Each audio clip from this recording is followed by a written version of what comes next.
Patriotes, mes frères et sœurs, chers amis et alliés de la liberté, je vous adresse un chaleureux salut en ce jour du samedi 14 octobre 2023, une journée qui promet d'être chargée d'informations capitales.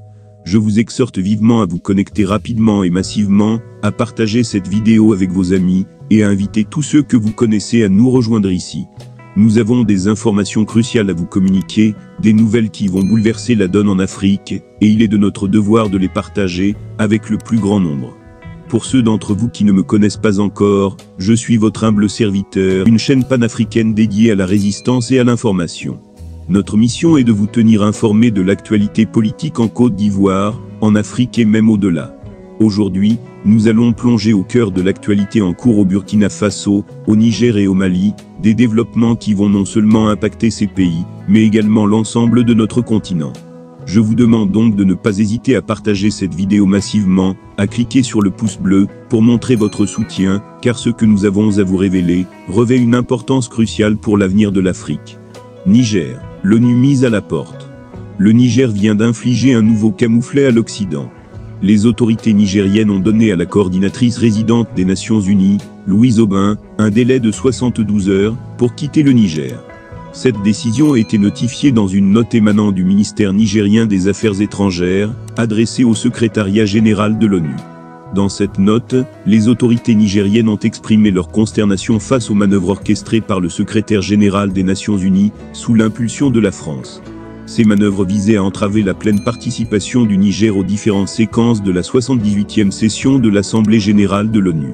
Elles se sont manifestées lors de la conférence générale de la IEA à Vienne fin septembre, et du 4e congrès extraordinaire de l'Union postale universelle, UPU, à Riyad début octobre. Face à cette tentative de sabotage orchestrée par le secrétaire général de l'ONU, le gouvernement nigérien a ordonné le départ de l'ambassadrice coordonnatrice résidente du système des Nations Unies, son Excellence Madame Louise Aubin, sous 72 heures. Il convient de noter que Louise Aubin est le deuxième diplomate à être expulsé du Niger depuis le coup d'État du 26 juillet dernier contre le président Mohamed Bazoum, après l'ambassadeur de France Sylvain Ité. Cette expulsion fait écho au bras de fer diplomatique entre les autorités françaises et nigériennes concernant la présence des bases militaires françaises au Niger.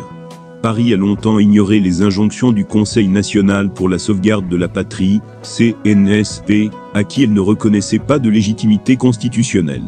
Cependant, la situation l'a contrainte à quitter le Niger. Il est important de souligner que le gouvernement nigérien, la population nigérienne, ainsi que le Mali et le Burkina Faso, sont unis comme jamais. Aucune puissance impérialiste ne peut désormais imposer sa volonté. L'Union de l'Afrique mettra fin définitivement au néocolonialisme occidental. Le Mali et le Burkina Faso en solidarité. La solidarité africaine s'est renforcée face aux ingérences étrangères et aux tentatives de déstabilisation. Le Mali et le Burkina Faso ont apporté leur soutien au Niger dans cette décision souveraine.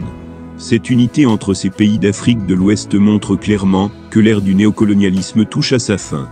La France se trouvait dans un bras de fer diplomatique avec le Niger concernant la présence de bases militaires françaises dans ce pays.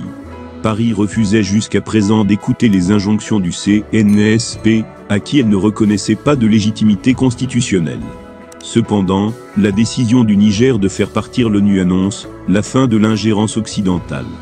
La situation évolue rapidement, et nous continuerons de vous tenir informés au fur et à mesure que de nouveaux développements surviendront. Soyez assurés que Christiapi TV restera dédié à la vérité et à la défense des intérêts africains. Je vous remercie de votre attention et de votre soutien. Restez connectés pour les dernières actualités. Nous sommes au seuil d'une nouvelle ère pour l'Afrique, une ère où notre continent se lèvera libre et souverain.